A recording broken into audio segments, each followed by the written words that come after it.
നമസ്കാരം, മലയാളി വാർത്തയിലേക്ക് സ്വാഗതം. ഗാസയിലേക്ക് വരുന്ന മാനുഷിക സഹായങ്ങൾ ഇസ്രയേൽ കാട്ടാളന്മാർ തട്ടിയെടുക്കുന്നു. ഗാസയിലെ കുഞ്ഞുങ്ങളെ പോലും പട്ടിണിക്കിടുന്നു. ലോകം മുഴുവൻ ഇസ്രയേലിനെതിരെ തിരിഞ്ഞു.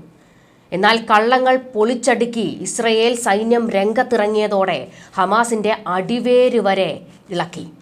ഹമാസിനെ മുച്ചൂടും തീർത്തിട്ട്, ഹമാസിന്റെ പുതിയ തലവൻ മുഹമ്മദിനെയും തീർത്തിട്ട് ലോകത്തോടിപ്പോൾ ഇസ്രയേൽ ഒരു പ്രഖ്യാപനം നടത്തിയിട്ടുണ്ട്. ഗാസയുടെ 75% പിടിച്ചെടുത്തിരിക്കുന്നു. കരേം ഷാലോം ക്രോസിംഗ് ബോർഡർ സുരക്ഷിതമാക്കാൻ, പൂർണ്ണമായും IDFന്റെ കൺട്രോളിലാക്കാൻ കൂടുതൽ സൈന്യത്തെ ഇറക്കിയിരിക്കുകയാണ്. ഒരു തരത്തിലും ഹമാസ് പെരുച്ചാഴികൾ പുറത്തേക്കോ അകത്തേക്കോ പോകാതെ പൂട്ടിയിട്ടിരിക്കുന്നു. ഇസ്രയേൽ ഹമാസ് യുദ്ധം തുടങ്ങിയ ഘട്ടത്തിൽ കരേം ഷാലോം ക്രോസിംഗ് ഇസ്രയേൽ അധികം ശ്രദ്ധിച്ചിരുന്നില്ല. അതിന് കാരണം ഇസ്രയേൽ സൈന്യത്തിന്റെ നിയന്ത്രണത്തിലുള്ള ബോർഡറാണ് ഇവിടം. ഗാസയിലേക്ക് മാനുഷിക സഹായവുമായി എത്തിയ UN-ന്റെ 109 ട്രക്കുകളിൽ 97 ട്രക്കുകൾ കരേം ഷാലോം അതിർത്തി കടന്നു പോയതോടെ കാണാതായി. ഈ ട്രക്കുകൾ എവിടെയെന്ന ചോദ്യം ഉയർന്നു. അവിടെയാണ് ഹമാസ് അവരുടെ നെറികെട്ട കളി പുറത്തെടുത്തത്. ഗാസക്കാരുടെ സഹായങ്ങൾ അതിർത്തിയിൽ ഇസ്രയേൽ തടയുന്നു, ട്രക്കുകൾ പിടിച്ചെടുത്ത് ഇസ്രയേലിലേക്ക് കൊണ്ടുപോകുന്നുവെന്ന് ചിത്രീകരിച്ചു. ഇതോടെയാണ് ഇസ്രയേലിനെതിരെ ലോകരാജ്യങ്ങൾ വിമർശനവുമായി രംഗത്ത് വന്നു. ഹമാസിന്റെ പ്രൊപ്പഗാൻഡ ടീമുകൾ ഇത് വാർത്തയാക്കിയപ്പോൾ അൽ ജസീറ തൊട്ട് പല മാധ്യമങ്ങളും ഇസ്രയേലിനെ ഭീകരരാക്കി ചിത്രീകരിച്ചു. എന്നാൽ വാചക കസറത്തല്ല, തെളിവടക്കം പുറത്തുവിട്ട് ഹമാസിന്റെ തല പിളർത്തി ഇസ്രയേൽ. ഹമാസ് ഭീകരർ തന്നെയാണ് ഭക്ഷ്യ ട്രക്കുകൾ കൊള്ളയടിച്ചത്. എന്നിട്ടത് വില കൂട്ടി കരിഞ്ചന്തയിൽ വിൽക്കുകയാണ് ചെയ്യുന്നത്. ഇതിന്റെ വീഡിയോകളടക്കം പുറത്തു വന്നതോടെ ഹമാസ് അടപടലം പാളി. അപ്പോൾ പുതിയ ക്യാപ്സൂൾ ഇറക്കി. ട്രക്ക് തട്ടിയെടുത്തത് ഭക്ഷ്യക്ഷാമം മൂലം വലഞ്ഞ ഗാസക്കാരാണെന്നും ഈ പണി ചെയ്ത 20 പേരെ കൊന്നുവെന്നും ഹമാസ് പത്രക്കുറിപ്പിറക്കി. എന്നാൽ ഇസ്രയേൽ ഡിഫൻസ് ഫോഴ്സ് ഇക്കാര്യവും പൊളിച്ചു. ട്രക്ക് തട്ടിയെടുക്കുന്ന പലരുടെയും കയ്യിൽ തോക്കുകൾ ഉണ്ടായിരുന്നു. ഗാസയിൽ ഹമാസിന്റെ കയ്യിലല്ലാതെ സിവിലിയൻസിന്റെ കയ്യിൽ തോക്കില്ല. ഗാസയിലേക്ക് പോയ 24 UAE എയ്ഡ് ട്രക്കുകളിൽ 23 എണ്ണവും കൊള്ള ചെയ്യപ്പെട്ടു. അതും ഇസ്രയേലിന്റെ തലയിലിട്ടു ഹമാസ് അനുകൂല മാധ്യമങ്ങൾ. പിന്നീട് ബോർഡറിൽ നടക്കുന്നത് എന്താണെന്നുള്ളതിന്റെ കൃത്യമായ വിവരങ്ങൾ ലോകത്തിന് ബോധ്യപ്പെടുത്തി കൊടുക്കാനാണ് ഇസ്രയേൽ തുനിഞ്ഞങ്ങിറങ്ങിയത്. കരേം ഷാലോം വഴി പോകുന്ന സഹായ ട്രക്കുകൾ പരിശോധിക്കുകയല്ലാതെ പൂർണ്ണമായ സൈനിക എസ്കോട്ട് ഇതിനുണ്ടാകാറില്ല.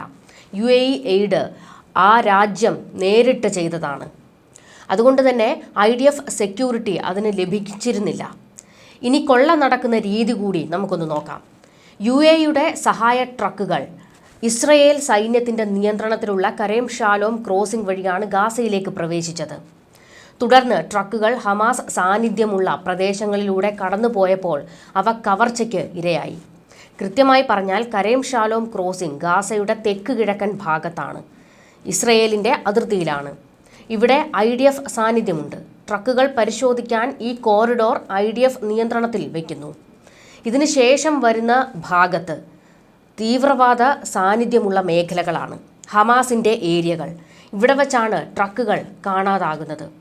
ഇത്രയും വലിയ ഒരു കൊള്ളയടിക്ക് സിവിലിയൻസിന് കഴിയുമോ? മാത്രമല്ല, കൊള്ളയടിക്കപ്പെട്ട ഈ ട്രക്കുകൾ എവിടെയാണ് സൂക്ഷിച്ചത് എന്ന് കണ്ടുപിടിക്കാൻ കഴിഞ്ഞിട്ടില്ല. ഗാസ എന്ന ചെറിയ ഒരു സ്ഥലത്ത് ഇത്രയധികം ട്രക്കുകൾ സാധാരണക്കാർക്ക് ഒളിപ്പിക്കാൻ പോലും പറ്റില്ല. അതുകൊണ്ട് തന്നെ അവ നേരെ ഹമാസ് നിർമ്മിച്ച തുരങ്കങ്ങളിലേക്ക് പോയിട്ടുണ്ട്.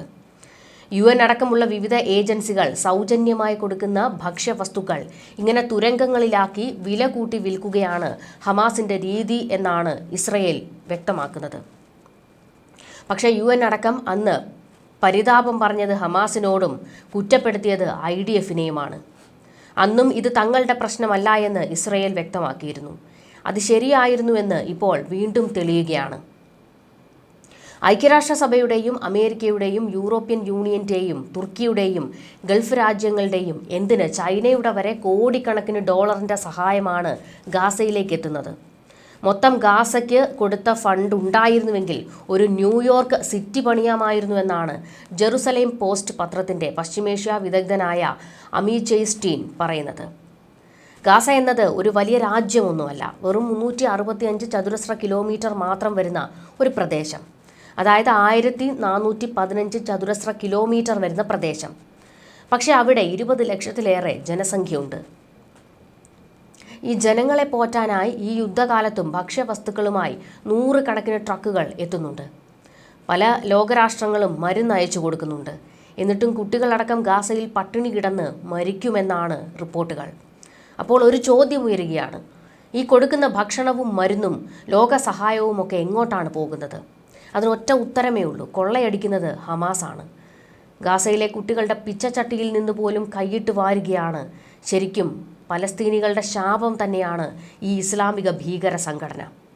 അത് തിരിച്ചറിഞ്ഞ ഗാസക്കാർ ഹമാസിനെ ചവിട്ടി പുറത്താക്കാൻ മുദ്രാവാക്യം വിളിക്കുമ്പോഴാണ് ഇറാൻ മുതൽ ഇങ്ങ് കേരളം വരെ ഒരു കൂട്ടർ ഹമാസ് എന്ന് മോങ്ങിക്കൊണ്ടിരിക്കുന്നത്. ഭീകരരെ ഒന്നൊന്നായി കൊന്നൊടുക്കി ഹമാസിന്റെ ചിറകുകൾ അരിഞ്ഞിരിക്കുകയാണ് ഇസ്രയേൽ സേന.